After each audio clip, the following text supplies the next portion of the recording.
planned for all of us today. I request Kunal. Kunal takes care of strategy for marketing and admissions at Vedica. So Kunal, if you would like to share about the program present with all of us. So I'll just take a minute because I don't want to. I request. Sorry, I'll just take a minute.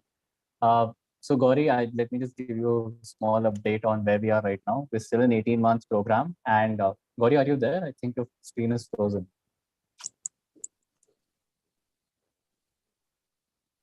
Yeah, Gauri's dropped out. Oh, I think Gauri has had to drop out. I'll just wait for her to join. Okay.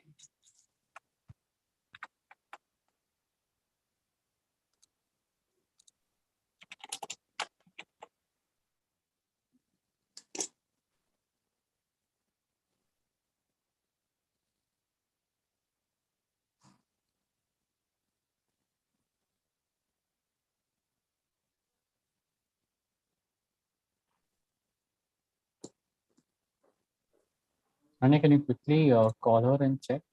Yeah, certainly. I am in fact checking with her. All right. Oops, she dropped out too. No, she just switched off her video. Oh, all right. I'm right here. Hi, Gia. Hi, good evening, Jia. While we wait for Gauri to join, let me just give a small brief on Vedica so that we don't have to wait for when she joins. I think she's here. Okay, not here. Hi, welcome Gauri. Welcome back. Is Gauri back? Gauri's mobile language. Yeah, she's Yeah, back. sorry, my phone crashed suddenly. All good? Yeah. Okay. I hope so. Yeah. So, Welcome. Yes. So Vedica is still an 18 months all women's residential program. And Gauri, want to inform you that we are now 350 plus strong as alums, and we're all over the world. And we're very excited to have you here today, shed some light on how Vedica has helped you be where you are at this moment, how you've made great strides in the social sector, how you were an engineer before, but you were able to make the switch. And our placements have gone on well this year. Due to the pandemic, we were not able to do 100%, but we're very close, 97. Our placement is still going on for 2021 batch. And that's a small brief. And the most exciting news, I think, for this year is that usually we had our shadow module for 3 weeks when you were there, part of the Vedica program. Now it's for 2 months on popular demand from the mentors and the mentees. And we thought it's good for the mentees themselves. Now it's like a proper structured internship that they can really and be really useful for them to get that extra time with these women CEOs. So that's some exciting news that I wanted to share with Gauri. And thank you so much for that brief 1 minute. You can continue, Ananya. Great. So to begin with, Mr. Sen, may I please request you to share with us, about your body of work. We would like to hear from you. Well, I'm not sure you really want to do that, Ananya, because my trajectory in life is something that is usually not encouraged by parents as far as their children are concerned, because I basically drifted around quite a bit over time. In school, I did science and I wanted to do science in college. In fact, I wanted to do biology. But then I found out the kind of work biology involved, which scared the hell out of me. So I looked for something which was a little less demanding, and economics was it. So that's how I got into economics. It's not what I really wanted to do. And then as soon as I finished my undergraduate, I said, that's enough of studies. Now I need to go out and get a good job, earn a lot of money, and generally chill. And so I did an MBA. And this was in the US. I struck it lucky. I was a fairly mediocre student before that. But it so happens that in the GMAT, or at that time it used to be called the ATGSB, I happened to be in the 99th percentile. So I actually got an MBA admission with the full scholarship. So I went off to the US, did an MBA, started working in a boutique consulting company. It was a damn good job, very well paying and all that. But then 3 years into it, I decided that this was not what I wanted to do. And so I looked around what to do, and I decided to come back to economics and did a PhD. From then on, I thought I had really decided on my career, which was to be in academics. And I did stay in academics for about 8 years, both in teaching and in research. Then in 1990, the government advertised the post of economic advisor to the Ministry of Information Technology and Electronics. And I just put in an application, not because I was particularly interested, but I put it in and got selected, so joined government. Fortunately for me, this was the Ministry of Electronics and Information Technology, and nobody quite knew what that ministry was supposed to do. So there weren't too many expectations from me in terms of my contribution. But it also happened at a time when things were starting to look up. And the first job I did in that particular role was to actually write the software policy of 1990, which people now say was a game changer. I don't know. And the software sector took off and completely went berserk. Then in 1994, the Planning Commission, for whatever reason, invited me to come and do a midterm appraisal of the 8th five-year plan. And so I did that along with an old friend and ex-colleague of mine from Delhi School, which the Planning Commission liked. And then they said, okay, now that you have critiqued a plan, would you like to write a plan? And so here I was. I knew nothing about planning. That was not my area of expertise.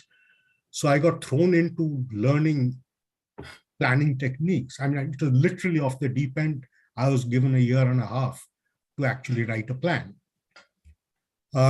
So there was an enormous amount of forced learning that happened during that period. And so I did that. So that was the 9th five-year plan. And then I did the 10th five-year plan and started working on the 11th five-year plan, when again, out of absolutely nowhere, I was selected to be the chief statistician of India. Now, this was an even bigger shock than the Planning Commission job, because I knew nothing about statistics. The only statistics I had done was a one-year course at the undergraduate level.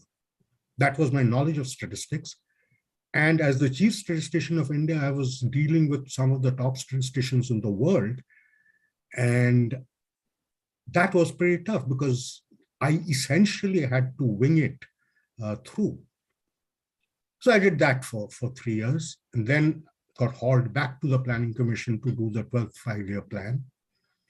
And then they put me back into statistics, again, for reasons I do not know, as the chairman of the National Statistical Commission. And it was while I was chairman of the NSC that I started teaching at Vedica, which meant I'd now almost come the full circle. The 3 years that I spent in the private sector, of course, was way behind me. So I was back to teaching, my first love. But, and here comes the big but, is that I was used to teaching economics. And what I was expected to do at Vedica was very different, which was to teach essentially people who would be in management how to think in economics. And so it was not economics as would come out of a textbook, but economics as came out of lived experience. And so that's what I've been doing. Of course, in the middle, all sorts of other things like the IGC work. And that's pretty much what it has been. So if you actually look at this trajectory and then ask the question about my body of work, my body of work is not a body. My body of work is a whole bunch of bits and pieces of various things that I've done over my lifetime. And so my written work spans a fairly large and diverse range. So that if anybody asks me today, what am I a specialist in? I really don't have an answer. Perhaps planning, simply because I've done 3 5-year plans. And I don't know if anybody in the audience has ever seen what a 5-year plan, India's 5-year plans look like. They are huge. They're like 1,300 pages. But other than that, I am essentially, and my work reflects that, I'm a jack of all trades, broadly in the subject of economics, but sometimes trying to go a little bit beyond that. So that's where I come from, really. Thank you very much. I think so far I've only had the opportunity to hear about this, about how fascinating a person you are inside and out of class also. But I think to hear it live from you, this is so encouraging. Thank you very much. And I personally feel, there must be a reason why students are able to really connect with you, because you're able to give them that spectrum and really put their mind at ease. So no, I thank you. think the reason they connect is because I was never focused on a particular career. So I was drifting around, wandering around, picking whatever seemed interesting at that particular point in time. And I think that's what they connect with. Because the whole parental influence is, you must know at the age of 16 what you're going to be when you're 70. No, that's not the idea at all. I certainly am not the epitome of that. You also began saying, oh, no, you don't want me to go down that path because parents will not like it. But that's exactly the kind of ethos that Vedica also gives. We don't want you to be a specialist, and because also the world is not looking for specialists. If you're a generalist, you can get a wider world view. You can look at problem statements from a different lens, not from a single lens, and you can probably interact with a larger team of diverse specialists. But so I think I will not condemn your kind of career trajectory at all. And also just knowing that Gauri has done engineering and now is in social sector. I'm an engineer who's now in the marketing and admissions team in Vedica. Seeing your trajectory, I think just the panel itself here does not subscribe to that kind of single line belief. No, So in fact, Kunal, that was precisely what attracted me to Vedica. I can understand that. Yeah, it was, I mean, Vedica's, at least it was articulated very clearly then that the founding vision was not to make specialists in any particular discipline or sub-discipline of management, but to make management, where you had to know all the disciplines, perhaps not in the same depth, but you had to know all of it, because that's what management is about. And that's what attracted me. So there was, I think, a natural fit between my personal inclination and the founding philosophy of Vedica. Right. You know, I'm wondering right now, like if like how Pranab sir said that if he winged it, and if you can wing it and make it to like become the chief statistician of India, I don't think why any parents would have a problem with winging it as such, you know, because that's also been sort of like my philosophy as well. But yeah, it's quite interesting that you would use those words. So Gauri, if it's okay, maybe I can also request you, to share about your journey before and, after Vedica. I think it would be nice to know. Yeah. I was going to get to that. Actually, before Vedica, I am like Kunal. I was an engineer. I went to NIT Trichy. I did civil engineering for 4 years, and after that, I worked for 1 year with a data analytics firm, and it was largely IT. It's an IT sector. It's a coding job, and both these spaces. It's similar, like similar to what Sir has said, that at 16 you're expected to know what trajectory you're going to. I was fairly a good student in school, so I decided, okay, now it's time to do engineering, and I was good at math and physics, so yeah, I'll do engineering because the sight of blood kind of like was not a thing for me. So yeah, and I went through the whole IIT JEE coaching, went to Kota, got to NIT Trichy, got there, and I was suddenly put in a classroom of 100 men and 10 women. What that does to you is basically when you're working in that, like when you're sitting in that kind of a classroom, you become invisible. And that was what I felt. I felt that I was not heard, I was not visible. And the way, unfortunately, those systems are designed also is that if you are vocal and if you're meant to be invisible, then you get punished for it, right? So I just felt very disillusioned by engineering and disillusioned by NIT Trichy as such. So that's why I thought, okay, engineering is not for me, because I couldn't imagine that my life would be any different in a construction site, because I was a civil engineer. So I thought IT would be a more receptive space for me. And I went to IT firm, but again, it's the same thing. Like, it's also a male dominated field. And you sort of like, again, I felt very invisible. But because I started my professional journey from there, um, increasingly what I sort of felt was also that I felt very ill-equipped, underprepared for professional success. And that I thought, I took that blame entirely on me, and I thought that, okay, now it's my time to do an MBA, to pursue higher education. So I was looking at spaces. I was preparing for CAT and GMAT and all of that.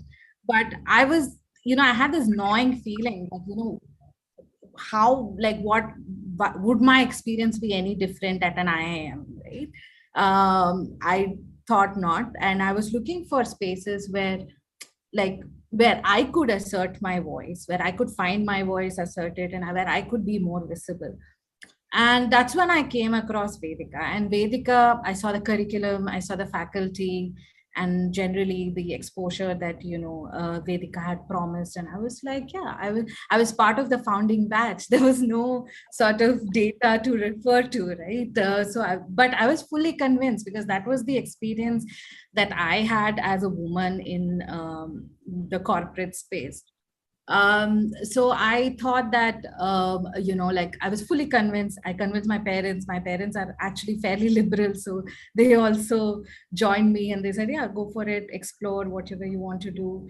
I'm from Kerala, didn't know Hindi, came to Delhi, met 35 wonderful women who taught me Hindi, taught me how to navigate Delhi, but also met, like, the curriculum, and it was one of the first spaces where critical thinking for me was encouraged. That was my first experience with, being able to think out loud and assert opinions. I could openly ask professors why they were being apocalyptic about life. So it was a very different space, and I thoroughly enjoyed that. And but I thought that, I came from a corporate space, so I thought I will do a business degree, I will get all of these liberal arts exposure here, there, and I will just, like, that would make me better prepared to become a leader and, like, do the hustle kind of thing. But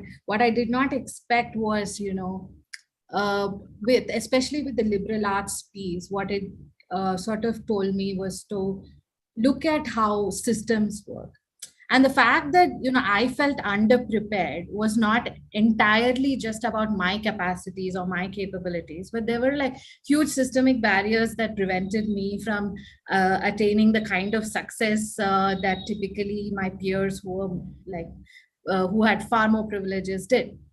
So that sort of realization, and, like, what I said about critical thinking, all of that sort of helped me find my own voice and helped me find my own ways to assert myself, to navigate spaces, navigate the systems. And that was very transformational, a journey for me. But what was surprising in my Vedica experience was that when I sort of like explored further on these liberal arts. Like I had no exposure to this, right? Like if you're brought up in Trivandrum, you don't you don't do humanities unless you scored really badly in 10th, right? Which is unfortunate, because that's what I took a immediate liking to, because it helped me understand the society, the country, the world that we live in. And it gave me the tools to articulate and find, like, make myself seen, right? And when I did that, as I was doing that, another thing was, we had this development practices course where we went to Kesla, and we met self-help group women and all of that. And prior to that, we are meeting all of these CXOs, women leaders in corporate spaces, really inspired, like, you want to be like them. And then I went to Kesla. And again, you have to understand, the reference was that, like, I was a Malayali who had no idea how Madhya Pradesh, Jharkhand, any of those geographies work. And I went there and I saw women, and I was, they had utilized all the opportunities that they could get, every possible opportunities that they could get to overcome systemic barriers. And not just that, to get out of poverty and turn their life. Like, I'm obviously simplifying it. It's not as simple. And to see that and to understand how I was so curious, how did they do it? How did they,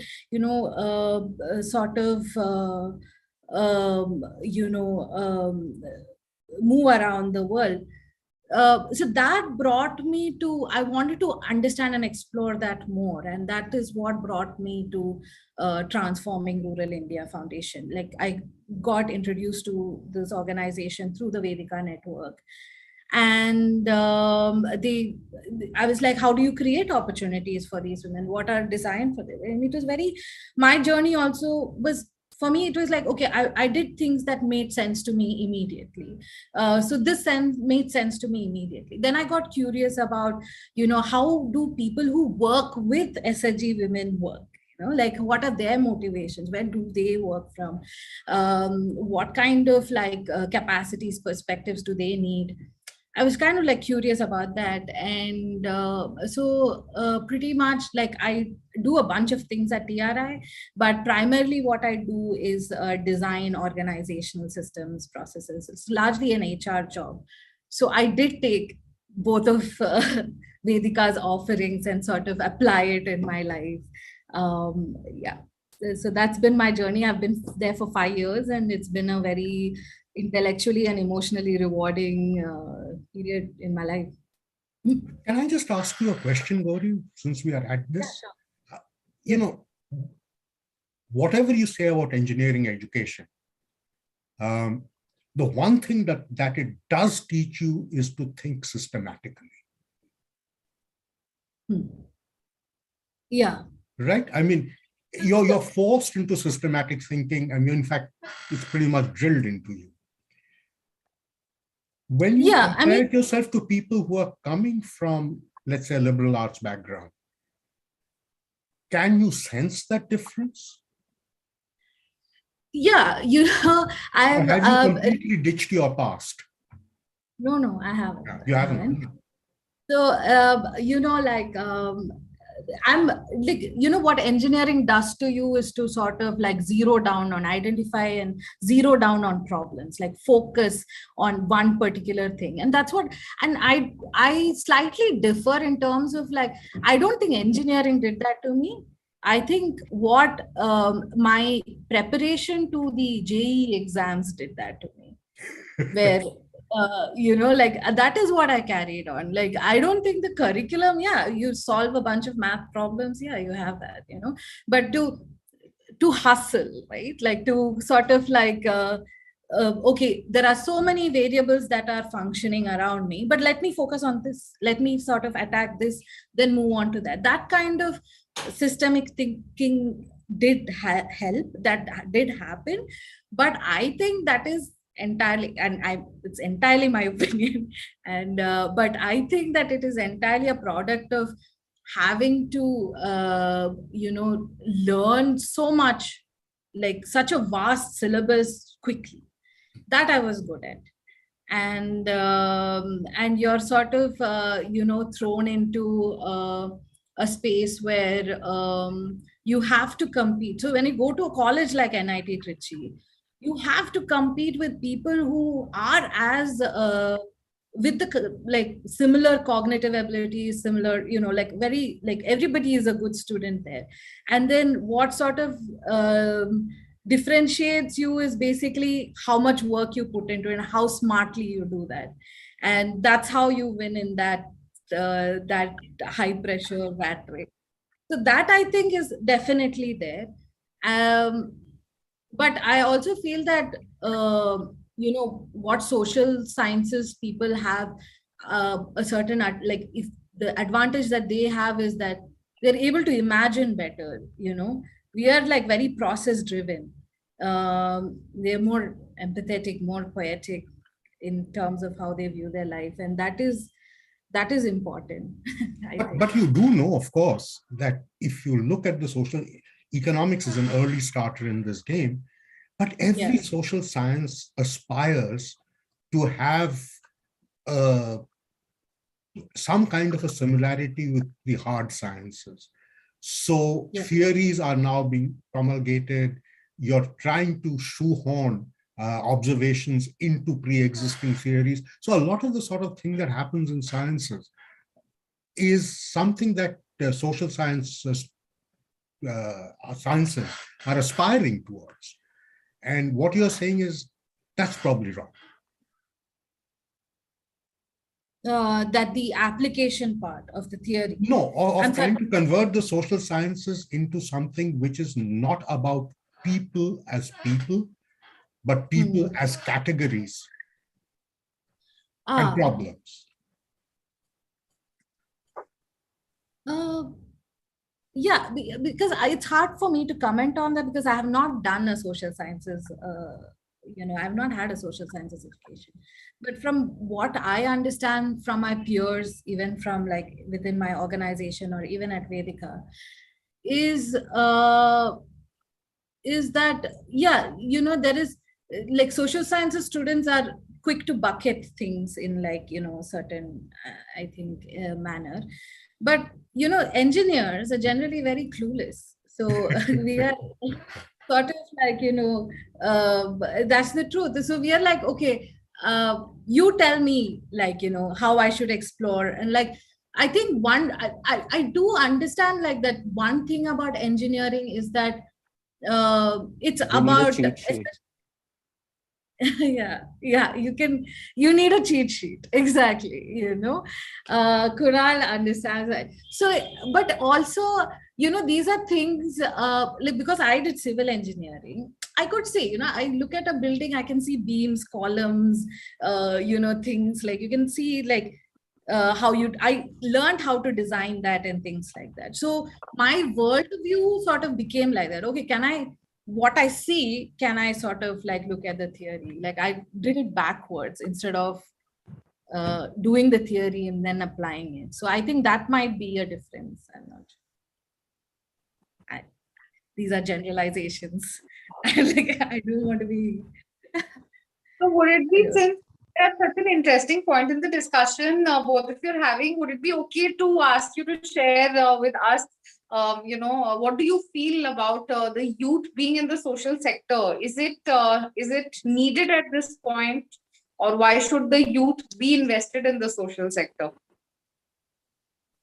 Well, frankly, I mean, I don't know what Gauri's view on this is because she's actually done it. But the fact of the matter is, at some point, you have to take a call, which is, are you going to be spending the rest of your life looking after yourself? Or are you going to be doing it for society in a larger sense? I mean, that's a decision each of us has to take. And frankly, the involvement with the social sector, whether you take it up as a career or not, that's a separate issue. But just involvement with the social sector, I think, is something that more and more, particularly among the young, who are less driven by by economic and financial needs than, let's say, our generation was. I think they have the opportunity, and I think they're showing that mindset, saying that, people matter. Yeah. I'd just like to add on to that, as a young person myself right now, like this entire generation, millennial, Gen Z, Gen Alpha, sort of like that generation. We've been through a global pandemic. We are seeing wars right now. The world that we know and familiar with has like so rapidly changed in the last 3 years. So can you afford to not engage would be one question, right? Like when the country is going through a healthcare crisis, do you not want to make sense of it? Like, do you not want to know how those decisions are made? And in that sense, like, of course, you don't, like, I agree with sir that, you don't have to take up a career in the sector. I mean, that might not be for everyone, and everybody has their own professional trajectories. But like engaging is worthwhile, because it just makes you understand the world better, understand the society better. And it's just, I've genuinely seen that when you are broadening your perspective, it makes you a much more empathetic person, a much more loving and caring person. Even the way one interacts with like one's domestic worker significantly changes. Once you understand where they are coming from, why, more like, did they come from a village? Why did they come from a village to a city? When you understand those perspectives, I think it just makes you a better person in general. Right. And that's why. Yeah, sorry, go on, Gauri. No, I thought that's why I think young people should, like, for a better future and for themselves and for the world, they should definitely engage. I feel I want to add something to this. Someone I used to teach teach at no cost at some point at my own expense, and I was at a point where I was suffering to keep my finances afloat so that I could sustain myself, but I also wanted to give back to the people, and I was learning something in a bubble space of education. That's the kind of education that could be imparted to everyone and probably benefit in the largest sense. My question is the difficulty of getting into the social sector at the cost of your own sustenance of finance and sustaining yourself while getting into the social sector. How do you tackle that? And I would also like to know, in 2022, especially since we've had the budget, is there something that we should look out for, or young people who are probably looking to the social sector should keep in mind, and that they feel more at ease today than they did last year or a few years ago? Is there something out there for us in the social sector that puts us at ease to even consider a career in social sector today? And I think so. Social sector. Yeah, so I've been in HR and recruitments. I've been doing that for a bit now. And, like when you're looking at a career in social sector, I don't think you need to necessarily see it as something that, you're giving back to the society. It's not like, it is a entirely like a huge body of organizations, different kind of people that are engaged in the sector, and all of them are at a different pay scale. So you don't have to look, if working in the grassroots is not for you, I don't think that that should be what you should pursue. But there are so many different opportunities that are coming up. There are so many of these fellowships that are coming up. So in 2018 I was managing this fellowship called the Aspirational District Fellowship, which paid 75,000 rupees a month. But the catch was that you have to go to left-wing extremism affected district, work there with the district collector, right? So these districts are typically very remote, and the cost of living there is very low. At max you will spend 10K out of your 75K budget in a month, right? You have so much savings. But it's a 3-year fellowship. But the idea is that with respect to your cost of living, especially in the kind of opportunities that I'm familiar with in rural areas, professional opportunities, the sort of like, it's not more of like, a function of money, because there are opportunities that pay you well, but it's a function of whether you want to go to a remote district and work, and you are motivated to do that for a certain period of time, and how that fits into your career trajectory, and why you want to do that. These are the questions that should like uh, be in your imagination rather than the money, because I see more and more that there are many more opportunities that are coming that are well paying in various areas within the social sector. And I think the pandemic also has like, there are philanthropies that are putting in money in healthcare infrastructure and things like that. So if you're interested in that domain right now, I think it is a good time to explore.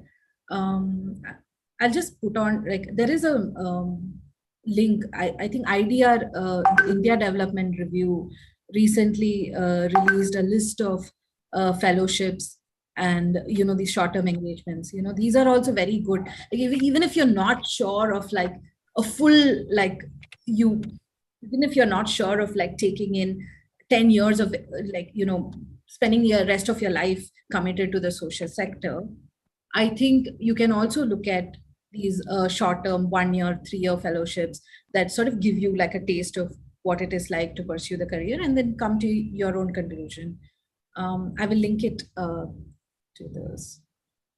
Yeah, Right. can I just also add a little bit out here? I think there is the unfortunate tendency to sort of draw a boundary between the social sector and the rest. There isn't. I mean, frankly speaking, one can draw a boundary between a desk-bound job where you are working in isolation and work in which you necessarily have to be involved with people, others. So take, for instance, the difference between an architect and a site supervisor, something that Gauri would be familiar with. The site supervisor is actually carrying out a function which is very similar to social work. Yeah, the architect isn't. So I think the distinction is in terms not of the sector per se, but of the function that you play in that sector. So you can have people in the so-called social sectors who are just as removed from people as the scientist sitting in his lab. Yeah, like, there are so many. Actually, I completely agree with that. Like, there is a whole body of, there are philanthropies, there are multilateral organizations, there are like civil society organizations, like non NGOs that are doing work on the ground. There are so many organizations that are working. There are people, there are policy think tanks where I have met people who design policies and never been to a village, right? So it is these are things that exist, but like again, like similar to that line of thinking, to think that you have to be a social sciences student to be in this sector, or is quite wrong, because you have to, like, I'm doing an HR role in an NGO. Of course I have to think of it from a business perspective, and of course I have to think it, just because it's non-for-profit doesn't mean that there is no business involved in it. So you come up, like, even you utilize theories on management and practices and things like that. You think about how organizations are built, how lasting institutions are built. These are things that you typically explore in HR, and like, these are as much applicable to the social sector as it is in the corporate world as well. And I think that is one a reflection also I've had in my professional experience. But don't be that person who designs policies and never been to a village. Right. Thank you so much, both of you. I think that not only answers the part about if youth should be invested in the social sector, but we also wanted to speak with you about how does being a part of the social sector impact your worldview and perspective. So I think both of you have actually helped cover that also.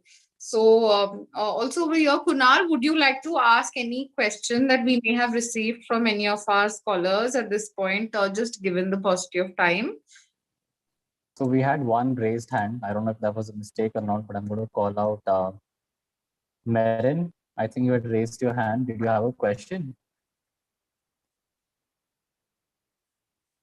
Okay, I'll take that silence as a no. Another question we had was, being an agricultural graduate, what are the chances of me getting into Vedica? So maybe I can answer it here so that everyone knows. So we at Vedica are completely background agnostic. We don't limit you depending on your, oh, Marin saying it's a mistake. No issues. If you have any questions, feel free to button and you can just raise your hand and I can let you speak. So at Vedica, we're completely background agnostic and we don't have any filter to limit our applicants to come to us that come from a certain field. And definitely we've had a few alums who come from a similar field, but if you would like to get in touch with them, you can write to me. I put my email address over there. It's info@vedicascholars.com.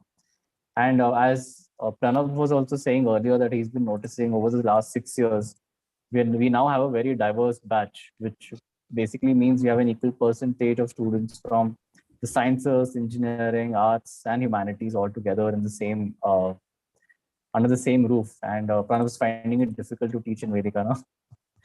So that is great. And I don't think that being an agricultural graduate is going to hamper your application at all. Please apply. We're right now in our round 3 of applications. I'll also put the link for applying. And our deadline is on 4th April. Thanks, I think we can Kunal, continue. Yeah. coming in over there. Yeah, thank you. So, just breaking off from our conversation around the social sector, would it also be okay to ask both of you at this point that what do you feel about Vedica's approach to management, and also how has your experience been? So, Mr. Sen, of course, as faculty, and maybe you have touched upon it, but maybe if you could speak to us about what you feel, and also Gauri, you could share your perspective as an alum and also founding batch scholar. Over to both of you. Well, from my perspective, as I said, that what really attracted me to Vedica was the fact that Vedica didn't try to specialize you in anything, but made sure you got enough of everything to be able to be a good manager. That is, you could put the various parts of the jigsaw puzzle together. And that's really very important. But, over time, any academic program is ultimately organic and it gets driven by the students. And the way we teach, the way we try to link up with each other in terms of the curriculum is something that evolves. So what Gauri went through, I mean, remember, she's the first batch, she was the guinea pig, as it were.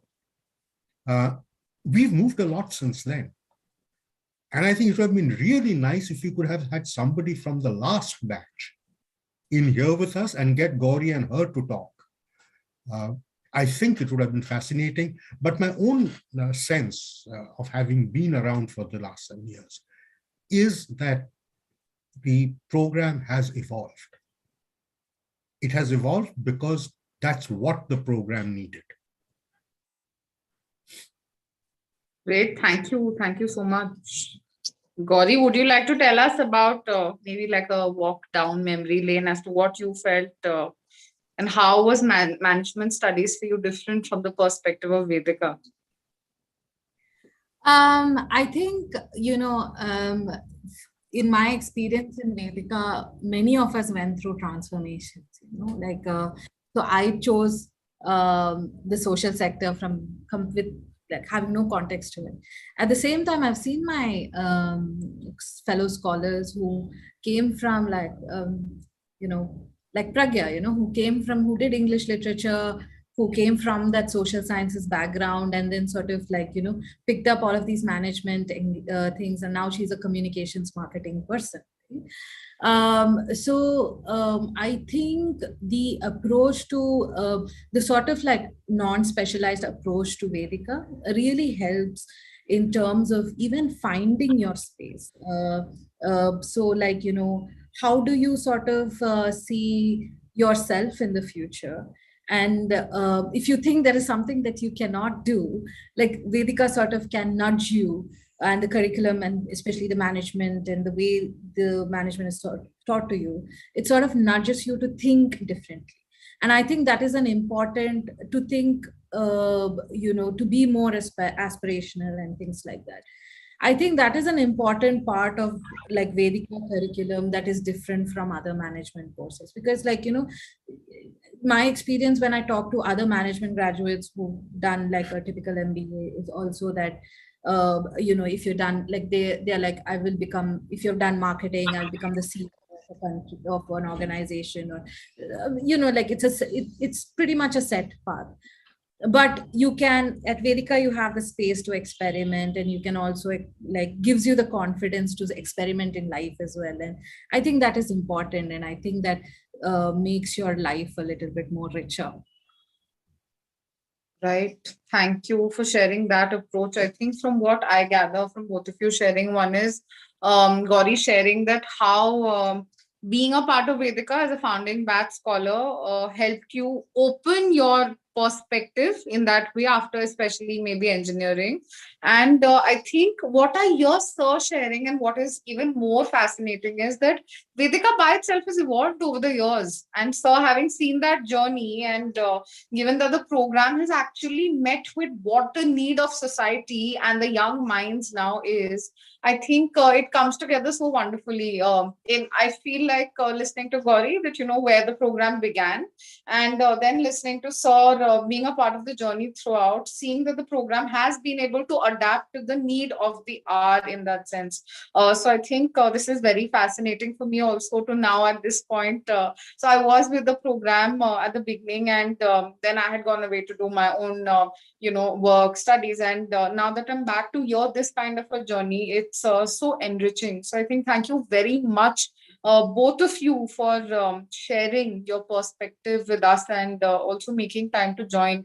So even before we conclude this webinar, maybe Kunal, is there any other point, question that we want to take on over here? No, not at the moment.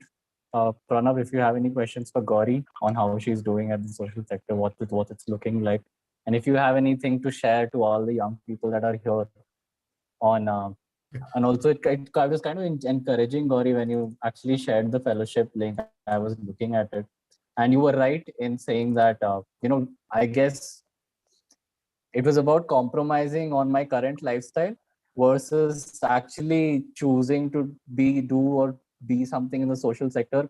My mindset was not probably properly aligned to actually contribute to it. So I guess I came from a place of ignorance, and I've been better informed in this session. And I'll probably go back and look at whether if it's something I really want to do, because there's been this, is there something, if I want to contribute, I was always thinking about it as at what expense. Maybe it doesn't have to be at any expense. So that was something I really liked. No, but there are no more questions. No, that is true. I mean, I don't think that there has to be an expense.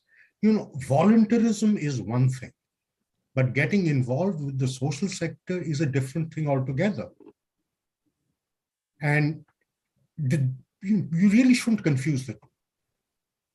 If you can just elaborate on that a little. Yeah. So one is that, are you doing something because you wish to contribute to society in what you think is meaningful? The other is, are you contributing to society as a part of your profession? The two are different. The mindsets are different. Okay. So you can do the first one regardless of what kind of a professional career you're following. Correct. Right. The second one actually is the one we really should be talking about. This is not something that somebody is doing as an avocation. What we are really talking about, I think what Gauri and I are trying to address, is people doing this as a vocation. I think the real issue is, as I said, that we have been drawing all kinds of very artificial lines which segregate. Social sector is about people, and everything else is not about people. The fact is, everything that any of us as human beings do is about people. It may be more, it may be less, but it's ultimately about people. That's all human endeavor is about people. The question is, do we and should we be drawing artificial lines? Or should we be broadening our ambit and saying, yes, what you're doing is in fact socially desirable and should be done? Yeah, I mean, it's true, like when it's very interesting actually, like sometimes when we go to parties and people don't know, and I say that I work at an NGO, right? And suddenly the immediate response is like, thank you so much for contributing. And I'm just like, you don't have to thank me for having a job. So like that is, I live in apartment in South Delhi, and my vocation provides for that. I mean, there's like not, so it is very, it is a very viable career opportunity. It's not like, that you have to sacrifice on much, but like, it's really up to you. Like the thing is, I've always understood that, people I don't know why this exists, that people lack context about how social sector works. Maybe it's a symptom of how our country has functioned. I mean, I don't know, Pranab sir can say that, could probably elaborate on that. But the idea is that, that's why I thought that, it is very important for young people to truly understand what social sector is like. And you can do that. There are opportunities. And I would also take this opportunity to say that, we have an internship program that we are running at TRI, and along with our associate organization, Village Square. So internship applications are open now. So, do all of that. I mean, most organizations, and it's not just, it doesn't have to be with TRI. Like, so there are so many organizations that have these internship work, and talk to people in the sector.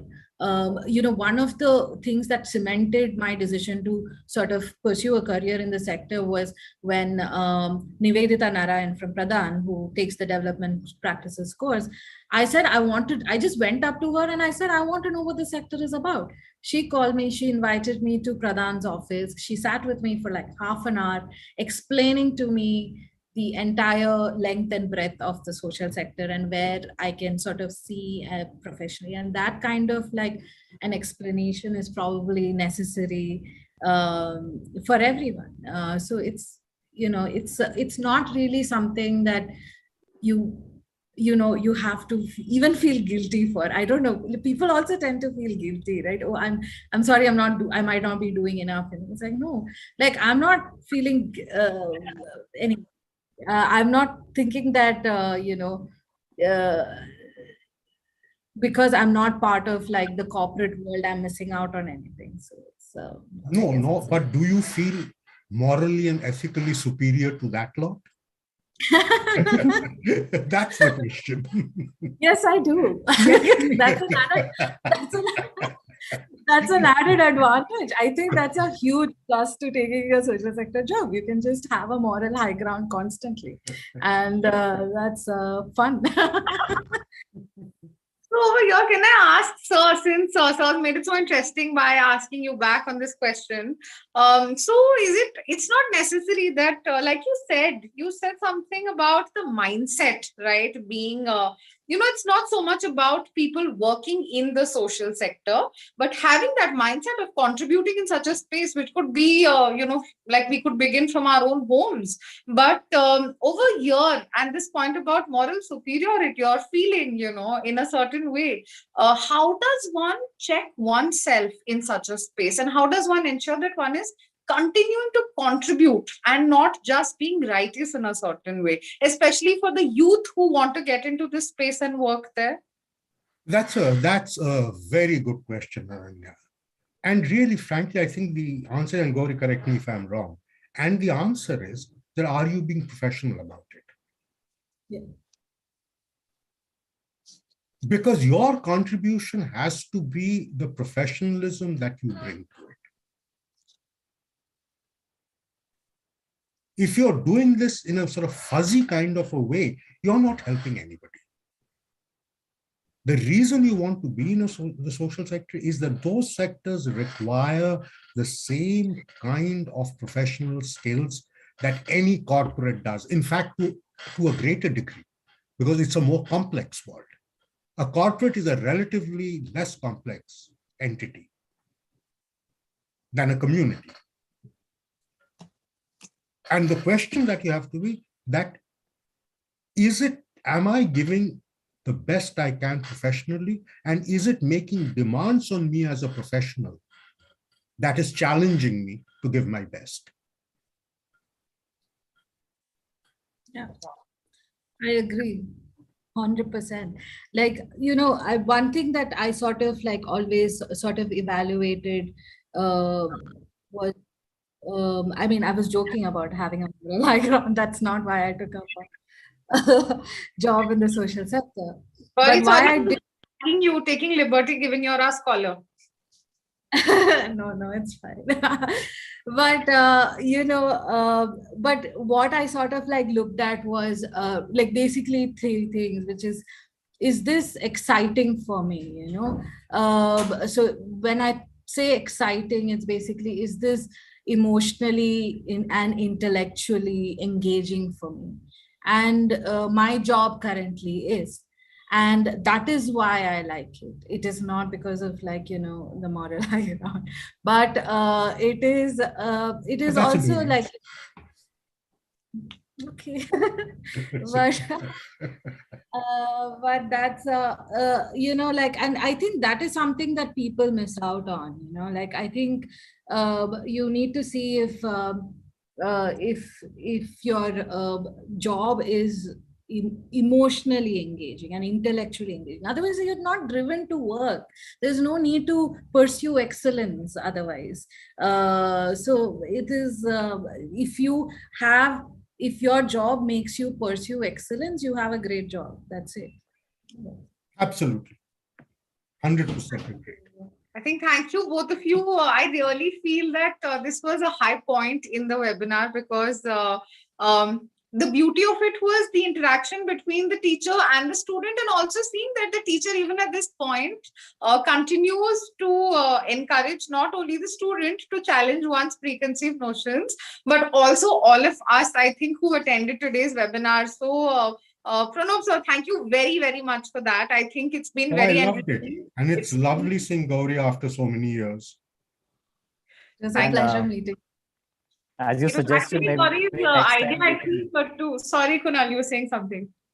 I was just saying maybe next time we can actually do it in campus. Yes. Absolutely. Yeah. Absolutely, you should. Yeah.